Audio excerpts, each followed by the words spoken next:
தோன்றுவார். அவரே குருவாக, என் குழந்தை பாவம் தெரிஞ்சதை தப்பு பண்ணிருச்சு, அடுத்து இந்த பிள்ளை எப்படியாச்சும் வழிகாட்டணும், என்னையும் நம்பிட்டா, என்னையும் சரணகதி அடிச்சுட்டா, அவளுக்கு சரியான குரு காட்ட சொல்லி உங்களை ஒரு சரியான ஆசான் கிட்ட போய் சேர்ப்பாங்க. ஒரு சரியான ஆசான் கிட்ட சேர்ப்பாங்க. அந்த ஆசானை பார்த்து அடுத்த நொடி உள்ள எப்படி உருகிச்சோ அதே உருக்கம் அந்த ஆசானை பார்த்தரும் உங்களுக்கு அந்த உருக்கம் வந்துடும். இதுதான் சத்தியம். இது யாரும் திணிக்க முடியாது. யாரும் திறமையோட பேசி ஒருத்தரை வசியப்படுத்துறதுங்கெல்லாம் ஒன்றும் கிடையாது. அது தானாக உள்ளே இருந்தே உதிக்கும். அந்த உதிக்கிறது சத்தியம்.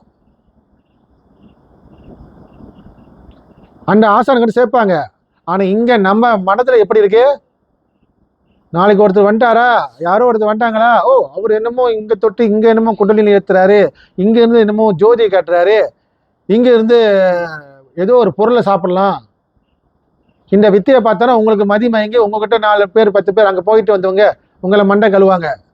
என்ன ஆச்சு, நீங்கள் உருப்படியாக அந்த வழியில் பாடல கூட என்ன ஆகுது, உங்களை தெருவுக்கு இழுத்து விடிச்சிருவாங்க. ஒழுங்கு போயிட்டு இருப்பீங்க கொஞ்சம் கொஞ்சமாக பாவத்தை கழுத்துக்கு. ஆனால் வெளியில் வந்து உங்களை இழுத்து தெருவுக்கு திரும்ப இழுத்து வச்சிருவான். அங்கே போனால் கொஞ்ச நாள் 3 மாதமோ 6 மாதமோ 1 வருஷமோ, கடைசியில் என்னடா இங்கே ஒன்றுமே இல்லை, கடைசியில் எல்லாமே வேஷம்தான், எல்லாமே பொய் தான்,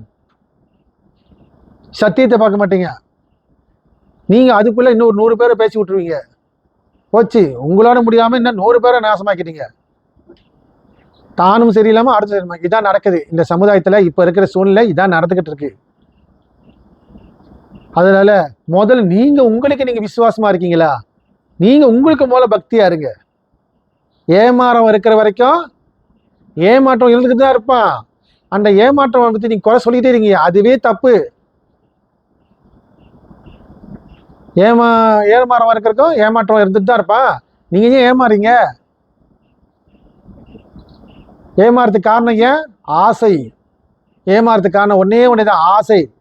இங்கே ஏதாச்சும் தொட்டு கொடுத்துருவாரோ, இங்கே ஏதாச்சும் கொடுத்துருவாரோ, கிடையவே கிடையாது. ஒரு குரு என்பது உங்களுக்கு வழிகாட்டி தான். ஒரு குரு என்பது, ஒரு ஆசான் என்பது அறியாமலுக்கு உங்களுக்கு ஒரு தெளிவுபடுத்துதும் உங்களை ஒரு வழிகாட்டி தான். அந்த தெளிவோடு அந்த வழிகாட்டி சொன்ன மாதிரி நீங்கள் பயன்படுத்தி சொன்னால் உங்களுக்குள்ளே இருக்கிற இறை நிலையை நீங்கள் அடைவீங்க. அந்த சத்திய சுரூபமாக இருக்கிற அந்த பரஞ்சோதியை வெளிப்படுவார். அப்போதும் தெரியும் தனக்குள்ளே தான் இவ்வளியும் இருக்கு. இதை தெரியாமல் ஊரோட அவன் கொடுப்பானோ இவன் கொடுப்பானோ அலைஞ்சிட்டு இருந்தோமே, எதுவுமே கிடையாது. உன்னை படித்த ஆண்டவன் உமக்குள்ளே இருந்து உன்னை ஆண்டு கொண்டிருக்கான். ஆமாம் தானே? உங்களை படுத்தவன் எங்கே இருக்கான்? வெளியே வா. உங்களை படிச்சுட்டு அவன் வெளியே இருந்தான்னு சொன்னால் நீங்கள் இறந்து போயிடுவீங்க. ஏன்னா கடவுளுக்கு என்ன நிலை? 3 நிலை சொல்லுவாங்க. என்ன நிலை? படைப்பு, காற்றல், அழித்தல், அருளல்.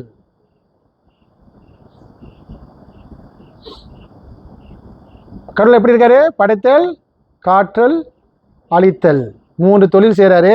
அதில் இன்னொன்று இருக்கு அருளல். அதுக்கப்புறம் இன்னொன்று இருக்கு மறித்தல். அப்ப அடிப்படை 3 முதல் சொல்றேன் உங்களுக்கு. நான் நம்மளை படிச்சுட்டான், இந்த ஜீவனை இந்த உடலை கொடுத்து படிச்சுட்டான். படித்த மட்டும் போதுமா? உயிர் இருந்தால் மட்டும் போதுமா? இந்த உடல் இயக்கத்தை நடத்தி ஆகணுமா இல்லையா? உயிர் இருந்தால் மட்டும் போதுமா? இந்த உலகத்தை செயல்பட்டு ஆகணுமா இல்லையா? அப்ப என்ன பண்றான்? நம்மளை ரட்சிக்கிட்டு இருக்கான். காற்றல் நம்ம செய்கின்ற அனைத்துமே, நம்ம உடம்பு இருக்க ஒவ்வொரு அங்கங்களையும் காற்று ரட்சிக்கிட்டு இருக்கான். ஏன்னா அவன் ஏக்கம் இல்லாட்டி எதுவுமே அசையாதுங்க. அடுத்து ஒரு நேரம் வரப்ப இந்த உடம்ப அழிச்சிட்டான். நான் என்பது அகங்காரத்தை அழிச்சிட்டான். நான் என்பது அகங்காரம் என்பது இந்த உடல் தான். நான் என்பது அகங்காரம் பிடிச்சிட்டு இருக்கு, இது என் உடல் சொல்லிக்கிட்டு அந்த நான் என்பது அகங்காரத்தை அழிக்கிறான். அதான் இறைவனுக்கு 3 நிலை. அப்படி 3 தொழில் செய்கிற இறைவனை அவன் வெளியே இருக்கானா உள்ளே இருக்கானா? அப்போ உள்ளே தானே அவன் செய்ய முடியும். உங்களை படுத்து பிறகு உங்களை ரசிக்கிட்டு பிறகு ஒரு காலகட்டம் வரப்போ அந்த ஆணவத்தை சேர்த்து அழிக்கிறான்.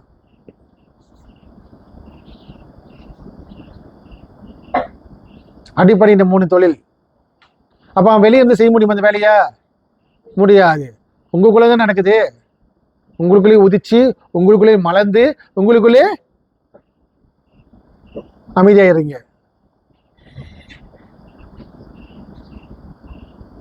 விளங்குதா நான் பேசுறவங்களுக்கெல்லாம்?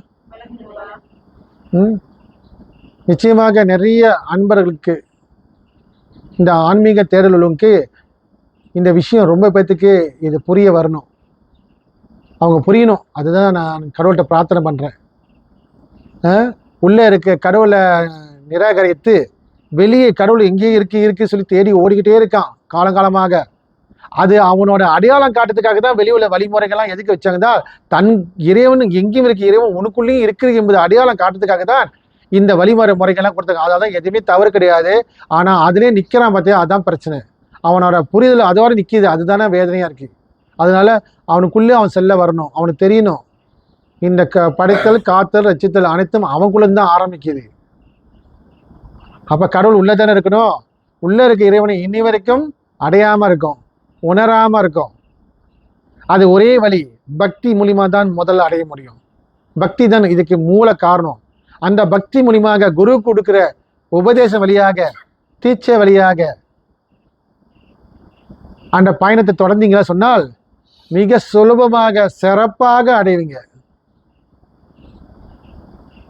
ஸோ அடிப்படை எந்த மார்க்கமாக இருந்தாலும் சரி, எந்த யோக மார்க்கம் இருந்தாலும் சரி, எந்த ஞான மார்க்கம் சரி, பக்தி அடிப்படை.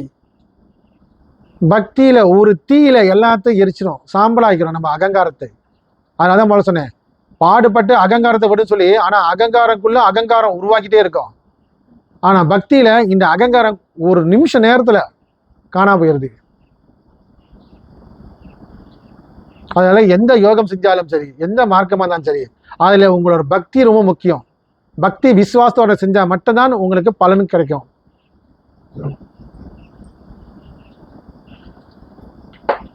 சரிங்க. இப்ப அவர் கேட்ட கேள்வி, கோபாலையா கேட்ட கேள்விக்கு புரிஞ்சவங்களுக்கு? ஏன் எல்லாம் தவறான குரு தேடிட்டு இருக்கீங்க? ஏன் சரியான குரு தெரிய மாட்டேது? என்ன காணும்? குரு எப்படி காணுறீங்க? வேற ஒன்றும் இல்லை. முதல்ல உங்களுக்கு நீங்க பக்தியா இருக்கணும், உங்களை நீங்க நேசிக்கணும், உங்களுக்கு நீங்க விசுவாசமா இருக்கணும், உங்களுக்குள்ள அந்த பக்தி உருகணும். அப்படி உருகினால் நிச்சயமாக உங்களுக்கு ஒரு சரியான ஆசான், உங்களோட மகா குரு வந்து உங்க முன்னால நின்று உங்களுக்கு போதிக்க வருவாரு. அதுல எந்த சந்தேகமும் கிடையாது. நம்ம பக்தி பக்குவம் அடையாதனால்தான் நம்ம அலைஞ்சிக்கிட்டு இருக்கோம். கொஞ்ச நேரம் பக்தி வருது, கொஞ்ச நேரம் ஆசையும் வருது, கொஞ்சம் பக்தி வருது, கொஞ்சம் ஆசை வருது. இந்த ஆசையினாலதான் உங்களுக்கு பாதது எண்ணம் போல் வாழ்க்கை. ஆமாதானே? எண்ணம் போல் வாழ்க்கை. உன் எண்ணம் ஆசையில போனா அந்த ஆசைக்கு தகுந்த மாதிரி ஆசைக்கு உள்ள குரு தான் உனக்கு அமைவாரு. சரிங்களா? என்னை கேட்டீங்களா? நானும் ஒரு காலத்துல என்னோட சிறு வயதுல குருவை நாடி இருந்தேன். இவங்க குருவா இருப்பாங்களா, அவங்க குருவா படாத பாடுபட்டேன். சரியான தெளிவான ஒரு விளக்கம் இல்லை. அவங்கவுங்க பாணியில அவங்கவுங்க ஒன்று சொல்லிட்டு போவாங்க, அவ்வளவுதான். தேடல் எனக்கும் நிறைய இருந்துச்சு. தெரியல எனக்கு என்ன போதிக்க குரு இல்லை, இப்ப ஒரு ஆசான் இல்லை.